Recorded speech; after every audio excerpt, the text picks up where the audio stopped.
नमस्कार। एक बार फिर से बहुत बहुत स्वागत है आप सभी का परीक्षा वर्ल्ड के इस यूट्यूब चैनल में।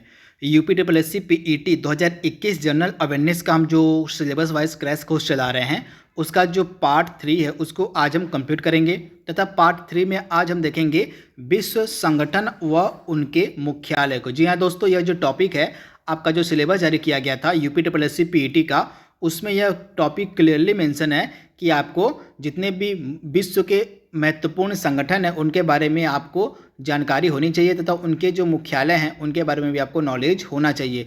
तो इस टॉपिक को हम पूरे डिटेल में कवर करेंगे। जितने भी इम्पॉर्टेंट विश्व संगठन बन सकते हैं उनको हम आज के इस वीडियो में देखेंगे तथा उनके हेडक्वार्टर को भी हम इस वीडियो में कंप्लीट करेंगे। तो वीडियो आपको पसंद आए तो वीडियो को लाइक कर दीजिएगा, वीडियो को शेयर कर दीजिएगा तथा इस वीडियो पर अगर आप पहली बार आ रहे हैं तो हमारे इस चैनल पे आप पहली बार आ रहे हैं तो हमारे चैनल को सब्सक्राइब भी जरूर कर लीजिएगा। तो चलिए आज के सेशन को शुरू करते हैं। तो सबसे पहले हम स्टार्ट करेंगे यूनाइटेड नेशंस ऑर्गेनाइजेशन से। तो आप याद रखिएगा जो संयुक्त राष्ट्र संघ, इसको हिंदी में हम कहते हैं संयुक्त राष्ट्र संघ से। तो इसकी स्थापना हुई थी 24 अक्टूबर 1945 को। ये डेट आपको याद रखना है।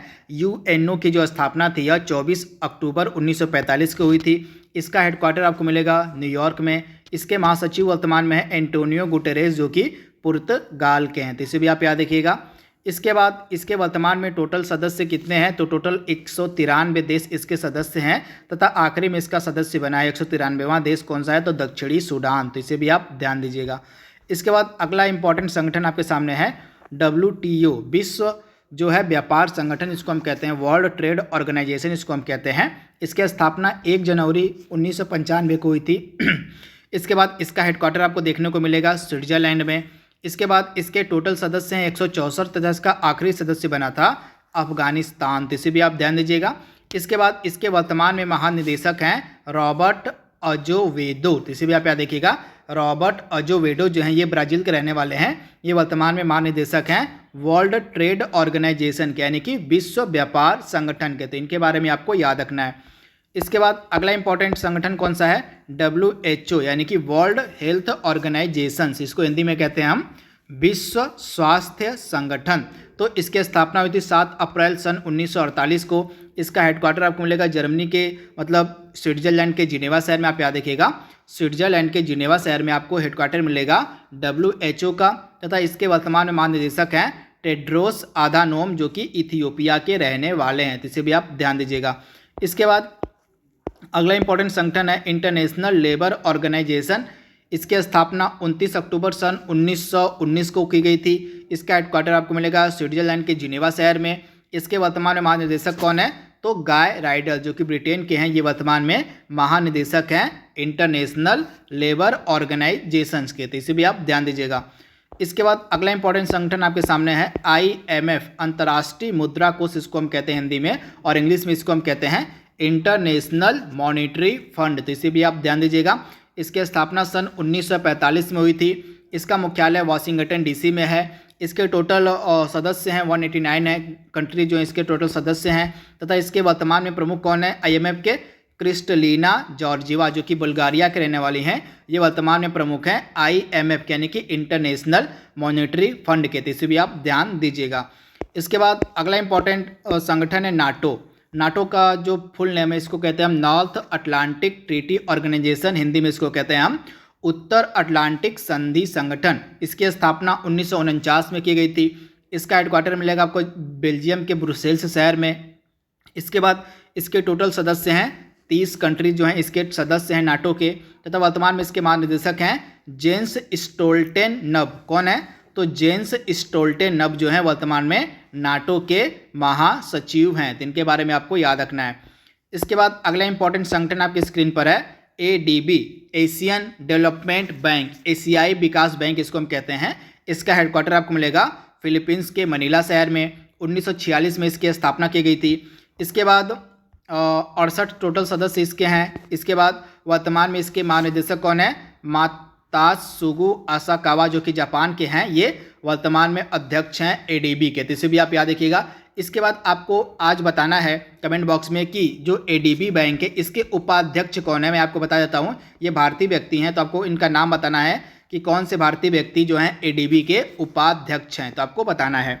इसके बाद अगला इंपॉर्टेंट जो है संगठन आपकी स्क्रीन पर है रेड क्रॉस। इसकी स्थापना की गई थी सन 1863 में। हेनरी डुनेंट के द्वारा इसकी स्थापना की गई थी तथा इसका हेडक्वार्टर आपको मिलेगा स्विट्जरलैंड के जिनेवा शहर में। तो ये 3 फैक्ट आपको याद रखने हैं रेड क्रॉस से रिलेटेड। इसके बाद अगला इंपॉर्टेंट संगठन आपकी स्क्रीन पर है वर्ल्ड बैंक, मोस्ट इंपॉर्टेंट। तो इसकी स्थापना जुलाई 1944 को की गई थी। वाशिंगटन डीसी में इसका हेडक्वार्टर है। डेविड मालपास इसके वर्तमान में अध्यक्ष हैं और कार्मेन रेनहार्ट, आप याद रखिएगा, कार्मेन रेनहार्ट जो हैं ये चीफ इकोनॉमिस्ट यानी कि मुख्य अर्थशास्त्री हैं वर्ल्ड बैंक की। तो इसे भी आपको याद रखना है, इसका हेडक्वार्टर वाशिंगटन डीसी में है। इसके बाद अगला इंपॉर्टेंट संगठन है यूनेस्को। इसका पूरा नाम होता है United Nations Educational Scientific and Cultural Organization, जिसको हम शॉर्ट फॉर्म में यूनेस्को कहते हैं। इसकी स्थापना की गई थी सन 1946 में और पेरिस में इसका हेडक्वार्टर है। इसके साथ ही आंद्रे अजोले ये व्यक्ति जो हैं ये वर्तमान में महासचिव हैं यूनेस्को के। तो इनके बारे में भी आपको याद रखना है। इसके बाद अगला इंपॉर्टेंट संगठन कौन सा है, आसियान, मोस्ट इंपॉर्टेंट। तो आसियान का पूरा नाम है association of south east Asian nation. इसकी स्थापना सन 8 अगस्त 1967 को की गई थी। इसके बाद जो आसियान है इसका मुख्यालय आपको मिलेगा इंडोनेशिया के जकार्ता शहर में। टोटल 10 सदस्य देश हैं इसके। कौन कौन से, Indonesia, Malaysia, Philippines, Manila, Thailand, Brunei, Vietnam, Laos, Myanmar, Cambodia, ये सभी देश जो हैं आसियान के मेंबर हैं। इसके बाद इसके प्रमुख कौन है, तो लिम जैक होई जो है ब्रुनेई के रहने वाले हैं, ये वर्तमान में प्रमुख हैं आसियान के।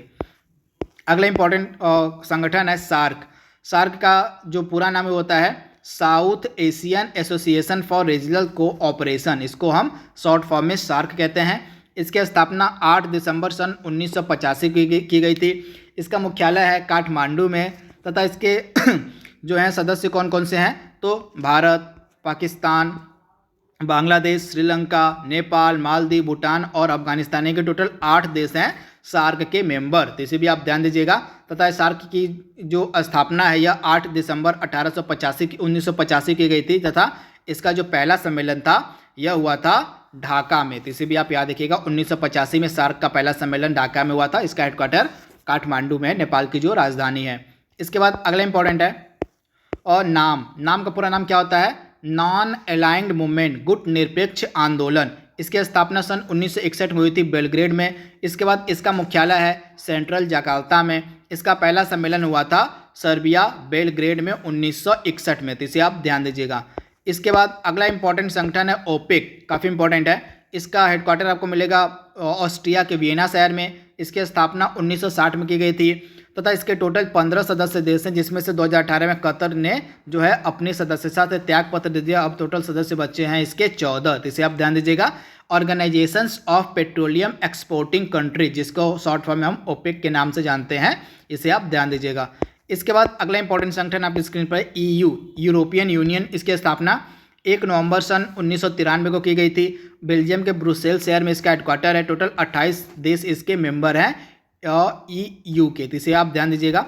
इसके बाद अगला इंपॉर्टेंट संगठन है ब्रिक्स, काफ़ी इंपॉर्टेंट है। ब्रिक्स में टोटल 5 देश हैं। कौन कौन से, ब्राज़ील, रसिया, इंडिया, चाइना और साउथ अफ्रीका। तो इसे भी आप याद रखिएगा। इसकी स्थापना 2009 में हुई थी और इसके टोटल 5 सदस्य देश हैं।